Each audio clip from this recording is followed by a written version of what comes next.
नमस्कार दोस्तों। आज मैं आपके सामने एक कहानी लेकर के आ रहा हूँ, वो लड़की। ये लिखी है मंटो साहब ने। तो चलिए शुरू करते हैं। 4:15 बज चुके थे, लेकिन धूप में वही तमाजत थी जो दोपहर को 12 बजे के करीब थी। उसने बालकनी में आकर बाहर देखा तो उसे एक लड़की नजर आई जो बज़ाहिर धूप से बचने के लिए एक सायादार दरख्त की छांव में आलती पालती मारे बैठी थी। उसका रंग सांवला था, इतना सांवला कि वो दरख्त की छांव का एक हिस्सा मालूम होता था। सुरेंद्र ने जब उसको देखा तो उसने महसूस किया कि वो उसकी कुर्बत चाहता है। हालांकि वो उस मौसम में किसी की कुर्बत की ख्वाहिश नहीं कर सकता था। मौसम बहुत ही वाहियात किस्म का था। गर्मी थी। 4:15 बज चुके थे। सूरज गुरूब होने की तैयारियां कर रहा था, लेकिन मौसम निहायत जलील था। पसीना था कि छूटा ही चला जा रहा था, खुदा मालूम कहाँ से। मसामों के जरिए इतना पानी निकल रहा था कि पूछो ही मत। सुरेंद्र ने कई मर्तबा गौर किया था कि पानी उसने ज़्यादा से ज़्यादा 4 घंटों में सिर्फ 1 गिलास पिया होगा, मगर पसीना बिला मुगालबा 4 गिलास निकला होगा।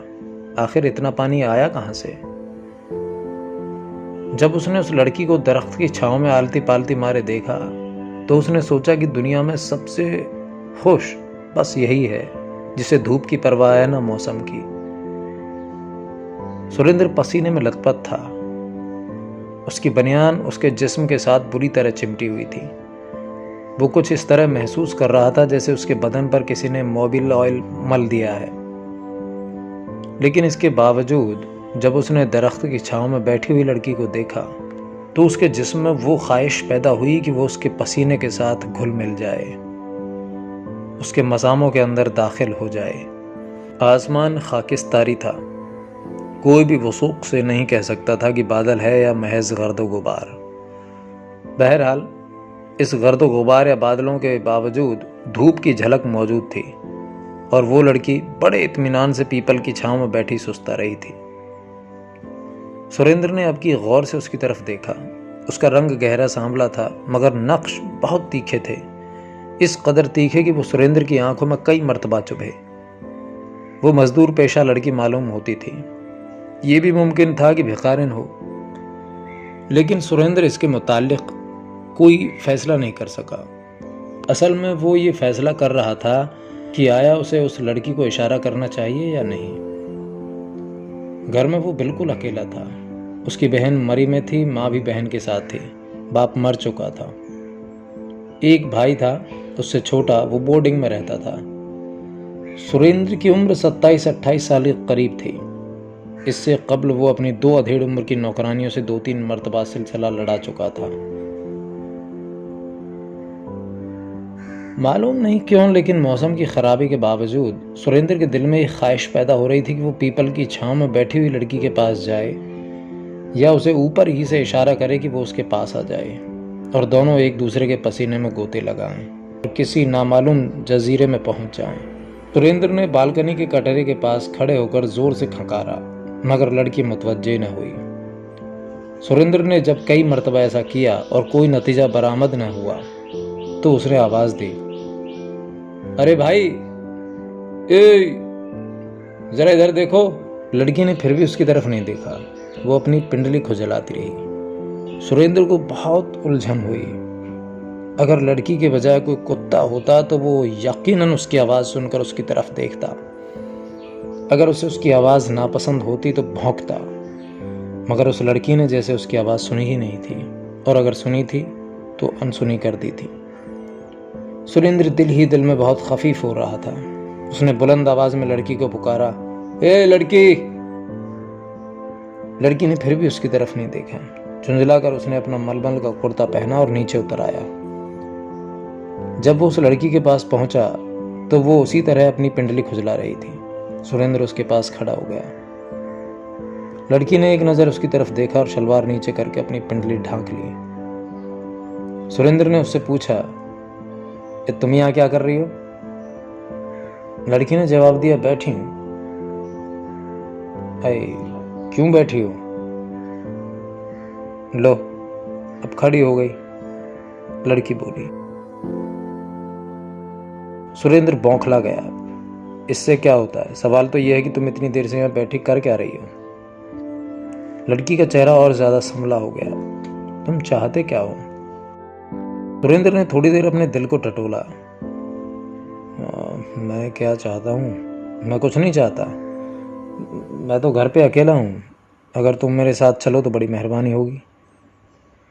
लड़की के गहरे सांवले होठों पर अजीब व गरीब किस्म की मुस्कुराहट नमूदार हुई और बोली, मेहरबानी? काहे की मेहरबानी? चलो। और दोनों चल दिए। जब वो ऊपर पहुंचे तो लड़की सोफे के बजाय फर्श पर बैठ गई और अपनी पिंडली खुजलाने लगी। सुरेंद्र उसके पास खड़ा सोचता रहा कि अब उसे क्या करना चाहिए। उसने गौर से देखा। वो खूबसूरत नहीं थी, लेकिन उसमें वे तमाम कौसें और वो तमाम खतूत मौजूद थे जो एक जवान लड़की में होते हैं। उसके कपड़े मैले थे और उसका मजबूत जिस्म मैले कपड़ों से बाहर झांक रहा था। सुरेंद्र ने कहा, तुम वहां क्यों बैठी हो? इधर सोफे पे बैठ जाओ। लड़की ने जवाब में सिर्फ इस कदर कहा, नहीं मुझे नहीं बैठना। सुरेंद्र उसके पास फर्श पर बैठ गया। तुम्हारी मर्जी। अच्छा अब बताओ कि तुम कौन हो और दरख्त के नीचे तुम इतनी देर से क्यों बैठी थी? मैं कौन हूं और दरख्त के नीचे मैं क्यों बैठी थी, इससे तुम्हें कोई मतलब है क्या? लड़की ने यह कहकर अपनी शलवार का पांचा नीचे कर लिया और पिंडली खुजलाना बंद कर दिया। सुरेंद्र उस वक्त उस लड़की की जवानी के मुताल्लिक सोच रहा था। वो उसका और उन दो अधेड़ उम्र की नौकरानियों का मुकाबला कर रहा था जिनसे उसका 2-3 मरतबा सिलसिला हो चुका था। वो महसूस कर रहा था कि वो नौकरानियां उस लड़की के मुकाबले में ढीली ढाली थीं, जैसे बरसों की इस्तेमाल की हुई साइकिल है, लेकिन लड़की का हर पुर्जा अपनी जगह पर कसा हुआ था। सुरेंद्र ने उन अधेड़ उम्र की नौकरानियों के सिलसिले में अपनी तरफ से कोई कोशिश नहीं की थी। वो खुद उसको खींचकर अपनी कोठड़ियों में ले जाती थी, लेकिन यहाँ वो सोच रहा था कि उसे ये सिलसिला खुद ही करना पड़ेगा। बहरहाल उसने अपने एक बाजू को तैयार किया और उस लड़की की कमर के पास सटा दिया। लड़की ने उसके बाजू को एक जोर का झटका दिया। ये क्या कर रहे हो तुम? सुरेंद्र एक बार फिर बौखलाया। मैं कुछ भी तो नहीं। लड़की के गहरे सांवले होठों पर अजीब किस्म की मुस्कुराहट नमूदार हुई। आराम से बैठे रहो। सुरेंद्र आराम से बैठ गया, मगर उसके सीने में हलचल और ज्यादा बढ़ गई। उसने लड़की को पकड़कर अपने सीने के साथ भींच लिया। लड़की ने बहुत हाथ पांव मारे, मगर सुरेंद्र की गिरफ्त बहुत मजबूत थी। वो फर्श पर गिर पड़ी। सुरेंद्र उसके ऊपर था। उसने धड़ाधड़ लड़की के गहरे सांवले होंठ चूमने शुरू कर दिए। लड़की बेबस थी। सुरेंद्र का बोझ इतना था कि वो उसे उठाकर फेंक नहीं सकती थी। मजबूरी ये कि वो उसके बोझल गीले बोसे बर्दाश्त करती रही।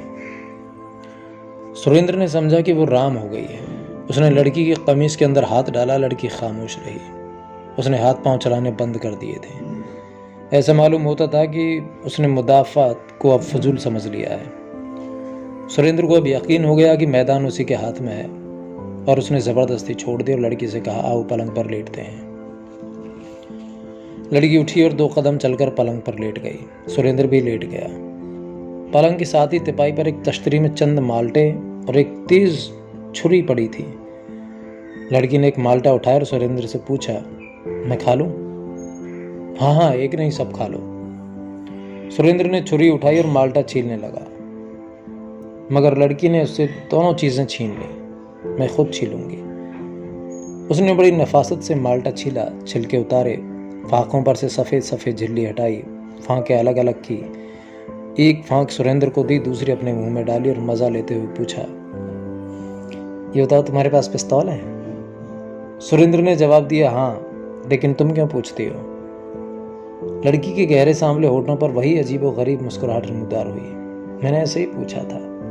तुम जानते हो ना कि आजकल हिंदू मुस्लिम फसाद हो रहे हैं। सुरेंद्र ने दूसरा माल्टा तश्तरी में से उठाया। कोई आज से हो रहे हैं, बहुत दिनों से हो रहे हैं। मैं तो अपने पिस्तौल से 4 मुसलमान मार चुका हूं, बड़े खूनी किस्म के मुसलमान। सच? ये सुनकर लड़की खुशी के मारे उठ खड़ी हुई। मुझे जरा वो पिस्तौल तो दिखाना जिससे तुमने वो 4 मुसलमान मारे थे। सुरेंद्र उठा। दूसरे कमरे में जाकर उसने अपने मेज का दराज खोला और पिस्तौल लेकर फिर उसी कमरे में आ गया। ये लो, लेकिन ठहरो। और उसने पिस्तौल का सेफ्टी कैच ठीक कर दिया कि उसमें गोलियां भरी हुई थी। लड़की ने पिस्तौल थामा और सुरेंद्र से कहा, मैं भी आज एक मुसलमान मारूंगी। ये कहकर उसने सेफ्टी कैच को एक तरफ किया और सुरेंद्र पर पिस्तौल दाग दिया। सुरेंद्र फर्श पर गिर पड़ा और जान कनी की हालत में कराहने लगा। ये तुमने क्या किया? लड़की के गहरे सांवले होठों पर वही अजीबोगरीब मुस्कुराहट नमूदार हुई।